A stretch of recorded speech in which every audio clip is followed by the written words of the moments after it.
Assemblyman Billy Jones of the 115th District. Thank you, Katie.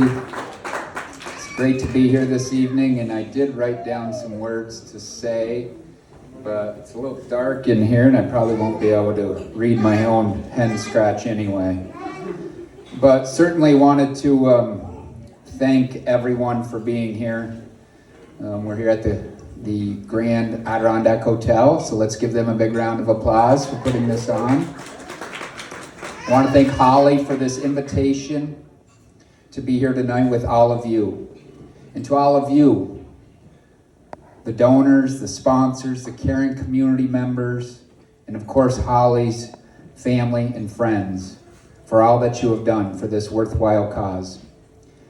And it's nice to be here this lovely evening filled with fun and entertainment, laughs and smiles. But of course, I think we all know the importance of being here. And obviously you do. It's to bring awareness and funding for this unbelievable cause in helping children. Helping families that are put in an unbelievable situation. Now I have to be honest, and I'm going to tell a story. I'm going to throw my notes away here.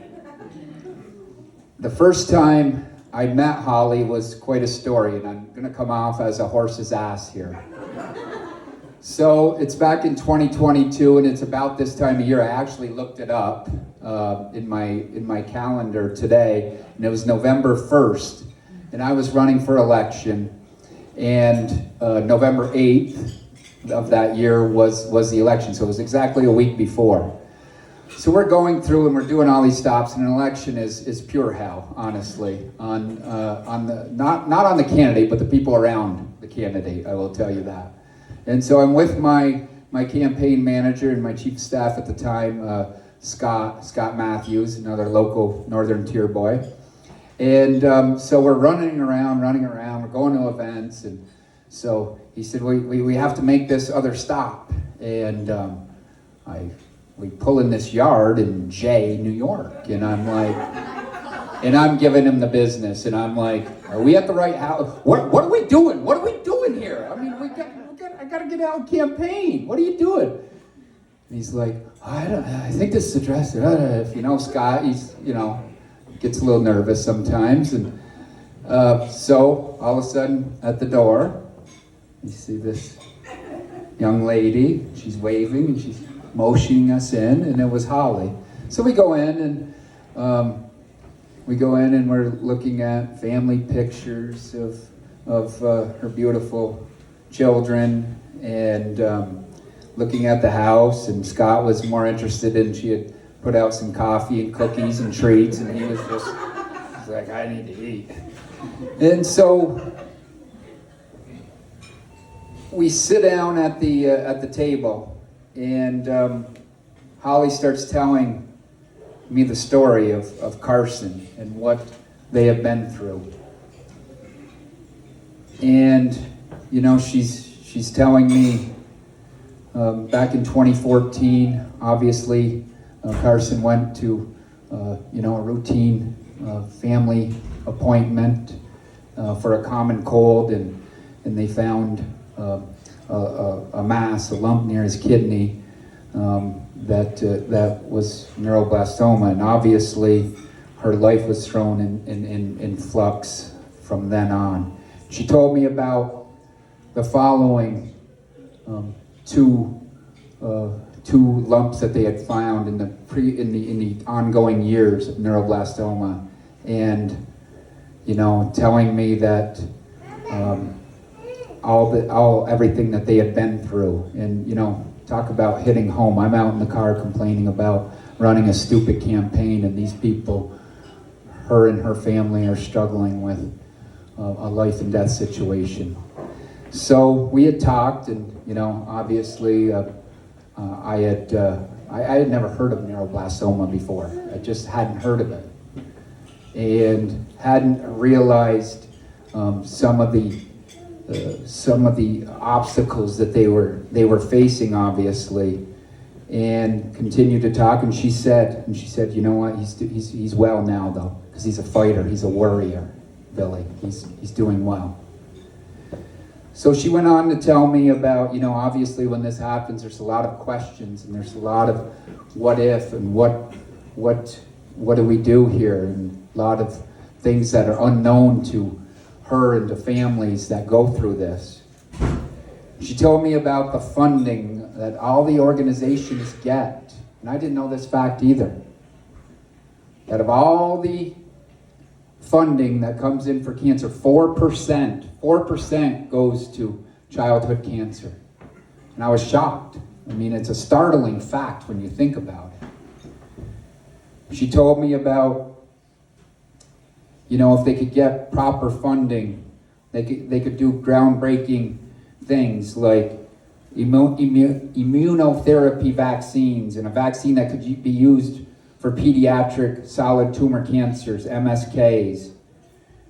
She told me about the other families that do not have support or funding or knowledge or resources to help them when they go through this.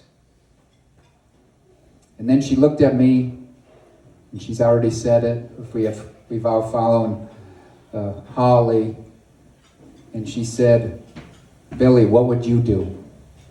She looked right at me. And I was kind of like, wow, I don't know. She said, "What would you do?" She said, "I'll tell you what I did. I started a non-profit,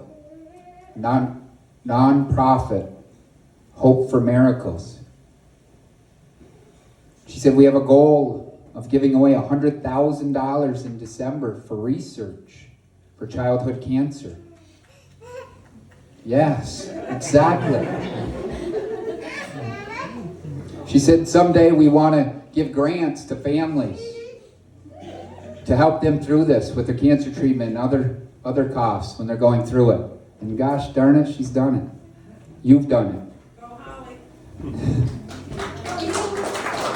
She said, "I want to raise money. I want this money to stay local. I want to raise money for pediatric care in childhood cancer." So she's done it. Pediatric Oncology Center, UVM, Children's Hospital will be a beneficiary of this tonight. She told me 99% of all proceeds raised goes to research. And she challenged me. She'll do that. She challenged me. She said, "You name me another non-for-profit right now that does that." 99% of their funding goes to the actual research and goes to the actual people that are going through this. 99%. I said, wow. What would I have done? She's done it. And I left the home, and first thing when we got in the car, Scott looked at me and he went, and I said, "Shut up, I don't need to hear it." And I realized how not only self-indulgent, self-centered we often become in what we do in our lives. I realized I was looking right at that house, and I realized people are going through life and death, health scares over their children. Holly's going through it with her family. And it hit home. It really did. And I realized how insignificant my problems at the time were, even though they seemed like they were huge problems. But they aren't. My point is, many of us that have children, and I have a 9-year-old daughter going on 18, between sneakers and hormones and everything else, it's woo. But I realized our problems that we have with our children, like I say, we think a scraped up knee when they're younger, or maybe a twisted ankle when they get a little older, or the drama that comes with having a teenager. We think these are huge problems, but they aren't. And I thought, right here, people are dealing with health scares for their children. And I said, gosh darn it, we got to do something about it. And you know what? Hope for Miracles is doing it. I want to thank you for doing that. money stays local here. Helps with actually finding cures in research. The money goes directly, and how dare us, and I'm to blame on this, how dare us only have 4% of the money for everything raised to go to our children for childhood cancer. So obviously, I became a major fan, contributor of everything that Hope for Miracles does. And I did a little research myself, because we don't want to think about childhood cancer. Let's face it, we don't. We'd rather just not think about it. And if we don't think about it, then maybe it won't happen. But unfortunately it does. We have a couple of families right here living through it. 15,000 children under the age of 19 every year in the United States are diagnosed with cancer. 1,000 in New York State. It's a pretty high percentage out of the 15,000 in New York State.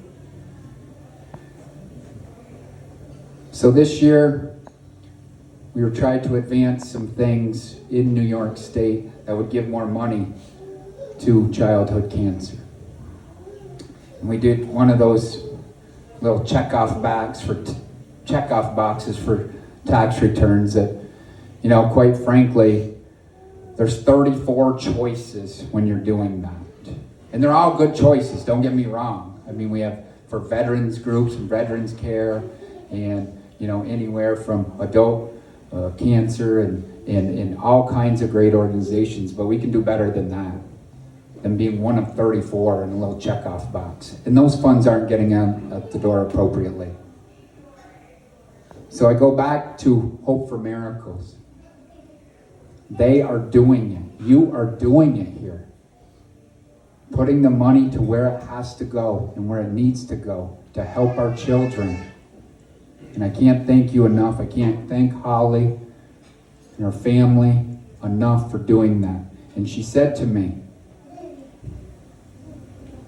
I'm doing this for my family, of course, but I'm doing it for all the other families out there. So I think one of the most important things that we can take away from tonight is spread the word on what Hope for Miracles is actually doing for all those families here locally. That God forbid, ever have to hear that news that Holly did back in 2014. So I want to thank you all for everything that you're doing to support this wonderful, wonderful cause and organization. I want to thank Holly and her family and her friends and all of you that contribute to this. But we can do more. We can do more. We can spread the word to our neighbors. We can spread the word around through our communities on the good work that they're doing here. And it's all for our children. Thank you very much. It's been a special, special honor to be here with you tonight. Woo!